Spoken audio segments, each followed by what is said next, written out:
Gang affiliation hip hop culture का एक हिस्सा है काफी टाइम से बोले तो लेट 80s से ही हम ये कह सकते हैं कि gangs and gang members hip hop के एक पार्ट बने हैं। सिर्फ ऐसे गैंगस्टर ही नहीं, कुछ गैंग मेंबर्स तो इवन म्यूजिक इंडस्ट्री में बड़े बड़े नाम तक बने हैं, like Eazy, Snoop Dogg, Suge Knight etcetera. खैर रिसेंटली मैं अपने वीडियोस के कमेंट सेक्शन वगैरह चेक कर रहा था, उसमें एक भाई का कहना यह था कि ओजी रैपर्स के बारे में तो सब लोग बताते हैं, कुछ न्यू रैपर्स के बारे में भी बताओ। सो मैंने सोचा अब से न्यू जनरेशन रैप आर्टिस्ट के टॉपिक सीरीज भी हम कवर करेंगे। सो उसी सीरीज का फर्स्ट एपिसोड समझ लो इस वीडियो को। तो भाई लोग, हमने पास्ट में हमेशा old school gang affiliated rappers के बारे में ही बात किया है, like Tupac, easy, the game, Snoop Dogg, Lil Wayne, Nipsey hustle etcetera. लेकिन इस बार हम कुछ new and current generation rappers के बारे में बात करेंगे जो ब्लड गैंग से जुड़े हुए हो, एंड इनमें कुछ ऐसे नए आर्टिस्ट भी आप डिस्कवर करोगे जो आगे चल के हो सकता है रैप इंडस्ट्री में और बड़ा नाम बने। इस वीडियो में ब्लड गैंग रैपर्स का बताऊंगा मैं आपको, एंड अगर इस वीडियो में 1000 लाइक्स हो जाता है तो फिर new generation Crip gang rappers के बारे में नेक्स्ट वीडियो लेके आऊंगा। तो बिना टाइम वेस्ट किए वीडियो को लाइक करना और ऐसे अमेजिंग वीडियोस के लिए सेक्टर एक्स को सब्सक्राइब करना मत भूलना। इसी के साथ चैनल का इंट्रो करते हैं रोल और शुरू करते हैं आज का video about the new school rappers of blood gang.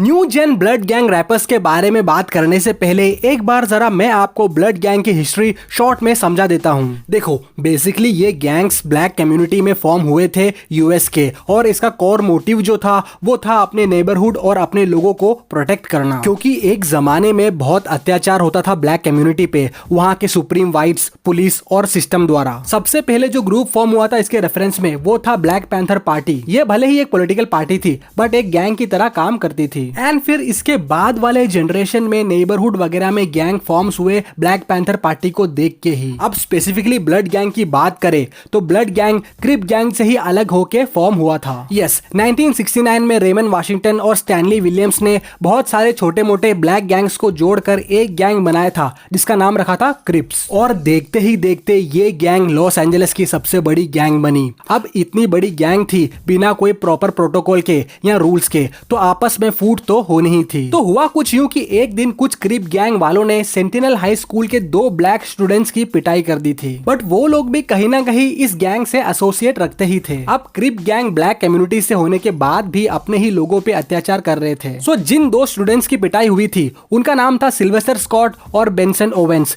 And in दोनों ने फिर बदला लेने का सोचा क्रिप गैंग से, और इस तरह इन लोगों ने अपना एक अलग गैंग खड़ा किया क्रिप गैंग के खिलाफ, जो था पायरू, जो इतिहास का पहला ब्लड गैंग बना। एंड आगे चल के और छोटे छोटे ब्लड गैंग्स फॉर्म हुए, जैसे Bounty Hunter Bloods, Crenshaw Mafia Bloods, 9 Trey Bloods etcetera, पर ये सब लोग ब्लड गैंग के अंडर में ही आते हैं। एंड जैसे क्रिप गैंग का कलर ब्लू था, सो सिल्वेस्टर स्कॉट और बेंसन ओवेंस ने अपना अलग कलर चुना जो उनके सेंटिनल हाई स्कूल के जर्सी से इंस्पायर्ड था, और ऐसे ब्लड गैंग का पहचान बना रेड कलर। अब ये गैंग्स वगैरह रैप में कैसे आए? बोले तो रैप हमेशा से ही ब्लैक कम्युनिटी के कल्चर में था, एंड जब से लेट 80s में ड्रग डीलर वगैरह पे गवर्नमेंट स्ट्रिक्ट एक्शन करने लग गई थी यूएस में, तो इन गैंग मेंबर्स को कुछ और बिजनेस करना था जिसमें मोटा पैसा भी हो और ड्रग डीलिंग जैसा इलीगल भी ना हो। इस तरह क्रिप गैंग से ताल्लुक रखने वाले ड्रग डीलर इजी ई ने म्यूजिक में अपना हाथ आजमाया डॉक्टर ड्रे के थ्रू, और अपना इंडिपेंडेंट लेबल फॉर्म किया रूथलेस रिकॉर्ड्स। पर ये इस तरह से ब्लू अप होगा इजी ई को भी नहीं पता था, एंड अच्छे खासे पैसे बनाने लग गए थे इजी ई। इसी ब्लूप्रिंट को फॉलो करते हुए कई blood and crip gang members ने रैप करना, आर्टिस्ट मैनेज करना, आर्टिस्ट सिक्योरिटी संभालना, इंडिपेंडेंट लेबल खोलना सब स्टार्ट किया। इसलिए ही इजी ई को the godfather of gangster rap कहते हैं। सो अब आपको एक मोटा मोटा आइडिया मिल गया होगा ब्लड गैंग और क्रिप गैंग का। सो अब हम चलते हैं ब्लड गैंग रैपर्स की ओर। The Game, YG, Lil Wayne, Birdman, Mack 10, Cardi B, Trippie Redd and Young Thug, ये कुछ ऐसे आर्टिस्ट है जिनके ब्लड गैंग से एसोसिएशन है। इवन क्रिस ब्राउन और टूपाक के भी क्लोज टाइज है ब्लड गैंग से। अब ये तो हो गए ओल्ड या फिर ओजी ब्लड गैंग आर्टिस्ट। अब हम बात करते हैं न्यू जनरेशन में कौन कौन से आर्टिस्ट ब्लड गैंग से है। सो सरप्राइजिंगली इस लिस्ट में फर्स्ट नेम एक फीमेल आर्टिस्ट का है जो है Sexyy Red. Sexyy Red belong करती है रोलिंग 20s ब्लड गैंग से। सेक्सी रेड ओपनली अपने म्यूजिक और लाइफस्टाइल में रेड कलर, स्लैंग और स्ट्रीट रेफरेंसेस यूज करती है, एंड अभी ये one of the most trending female रैपरों में से एक है यूएस के, एंड अच्छा खासा फैन बेस है इनका। और ड्रेक, निकी मिनाज जैसे बड़े बड़े आर्टिस्टों के साथ भी काम कर चुकी है। हिप हॉप में ऐसे बहुत कम फीमेल एमसीज है जो गैंग टाइज शो करती है, उनमें से एक है Sexyy red. Sexy Red really a blood from St. Louis. She was the first like rapper in St. Louis to go down there with Dirk them. Not Dirk them, Duck them. She did something. She did hang out with Duck. Yeah, she was first. Yeah. St. Louis she do Percocets and everything. 30s, 10s, anything. अब next artist है सेडा baby. ये Detroit के one of the hottest आर्टिस्टों में से एक है currently. ये belong करते हैं 7 माइल ब्लड से, जो कि डिट्रॉइट का एक लोकल गैंग में से भी एक है। जहां आजकल रैपर्स ओपनली गैंग क्लेम्स वगैरह कम करते हैं, वहीं सेडा बेबी का बैकग्राउंड काफी रियल स्ट्रीट बेस्ड है। म्यूजिक वाइज देखा जाए तो मेन स्ट्रीम में काफी इनकंसिस्टेंट है सेडा बेबी, बट स्ट्रीट में काफी अच्छी खासी पकड़ है इनकी और डिट्रॉइट में इनकी अच्छी खासी चलती है। एंड हो सकता है कि आने वाले टाइम में ये डिट्रॉइट सिटी के one of the biggest artist बने। वेल हाँ, द रैप लेजेंड एमिनेम भी डिट्रॉइट से ही बिलोंग करते हैं। He's from Detroit. The east side of it.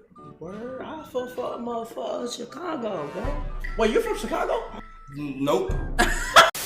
फिर अगले ब्लड गैंग आर्टिस्ट है Doe Boy. Doe Boy Cleveland Ohio से बिलोंग करते हैं एंड अभी बहुत बूम पे है ओहायो में इनका म्यूजिक। डो बॉय ने फ्यूचर और मीक मिल जैसे बड़े बड़े आर्टिस्टों के साथ कोलैब किया है एंड इनका स्ट्रॉन्ग एफिलिएशन है ओहायो ब्लड गैंग से। इवन तो ये क्लेम कम करते हैं, बट इनके म्यूजिक में हम गैंग एफिलिएशन साफ साफ देख सकते हैं। 2019 में इनका गाना 100 शूटर्स काफी ज्यादा वायरल हुआ था एंड ओहायो के काफी क्राइम्स में भी इनका नाम आया हुआ है एंड अपने गानों में डो बॉय क्लियरली ये बातें बताते भी है। नेक्स्ट है बेबी स्टोन गोरिल्लास। ये एक ग्रुप ऑफ आर्टिस्ट है जो वेस्ट कोस्ट से बिलोंग करते हैं एंड ये लोग एफिलिएशन रखते हैं black P stone blood gang से, जो कि one of the dangerous blood gang में से एक है इन टर्म्स ऑफ वायलेंस, और इनके ग्रुप का नाम भी black P stone blood gang से ही इंस्पायर्ड है। बेबी स्टोन गोरिल्लास काफी फेमस अंडरग्राउंड ग्रुप है एंड इन्हें वेस्ट कोस्ट का न्यू वेव माना जाता है। ओ ब्लॉक से वॉन के मारे जाने और लिल डर्क के जेल जाने के बाद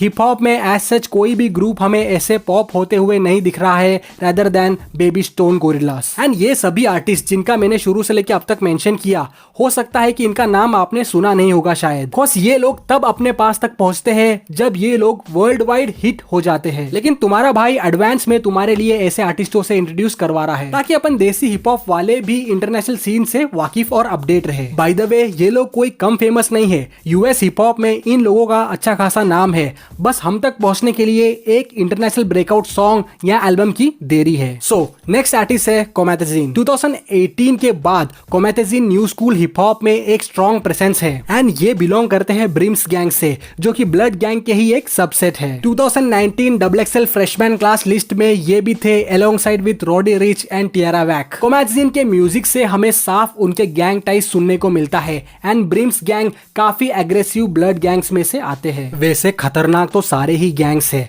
बट कुछ थोड़े दिमाग से चलते हैं एंड कुछ सीधा गोली मारने पे विश्वास रखते हैं। सो टेक्निकली ब्रिम्स ये गोली मारने वाली कैटेगरी में आते हैं। अब नेक्स्ट ब्लड गैंग आर्टिस्ट है Bizzy Banks. Bizzy Banks East New York के one of the known current generation रैपरों में से एक है एंड ये बिलोंग करते हैं मैक बेला ब्लड से। 2020 में अटलांटिक रिकॉर्ड से साइन हुए थे बिजी बैंक्स एंड बिजी 2022 में अरेस्ट भी हुए हैं इलीगल वेपन और गैंग रिलेटेड एक्टिविटी के चलते। बिजी बैंक्स एज सच कोई मेन स्ट्रीम आर्टिस्ट नहीं है, but New York rap and street में इनकी अच्छी खासी रिस्पेक्ट है क्योंकि मैक बेला ब्लड्स आजकल काफी इन्फ्लुएंस होल्ड करती है न्यूयॉर्क में। एंड अब इसके बाद है हिटमैन होला। हिटमैन होला एक प्योर बैटल रैपर है जिनके टाइस है ब्लड गैंग के पायरू डिवीजन से एंड जैसे मैंने पहले बताया था, पायरू इतिहास का पहला ब्लड गैंग है। वेल कहीं लिख के रख लो, यूपीएससी में आ जाएगा क्या पता।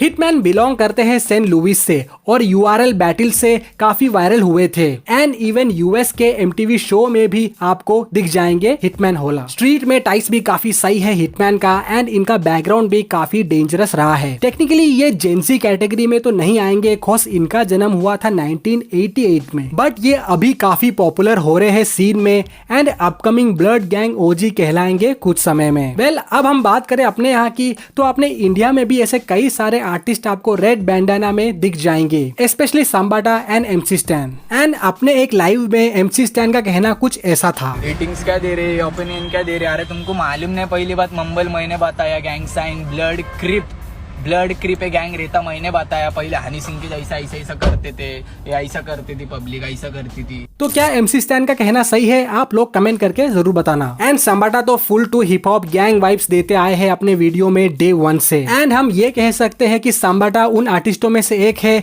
जो करेंटली ऐसे old school hip hop gang types वाले जोन में म्यूजिक करते हैं। वेल लेट्स सी कि अब MC स्टैन कब अपने न्यू म्यूजिक के साथ आते हैं। तो ये था भाई लोग आज का video about new generation blood gang rappers. आपको कौन सा जनरेशन पसंद है, ये अपकमिंग ब्लड्स या फिर वही अपने पुराने वाले OG ब्लड्स? कमेंट करके जरूर बताना। और अगर चैनल पे नए हो तो सब्सक्राइब करना एंड वीडियो के लाइक टारगेट को पूरा करना for new generation Crip gang rappers. तो मिलते हैं अगले वीडियो में, तब तक के लिए अपना ख्याल रखना और अपने घर वालों को ख्याल रखना। इंटरनेशनल आर्टिस्ट को सुनना और अपने लोकल आर्टिस्ट को सपोर्ट करना। Bye bye, take care.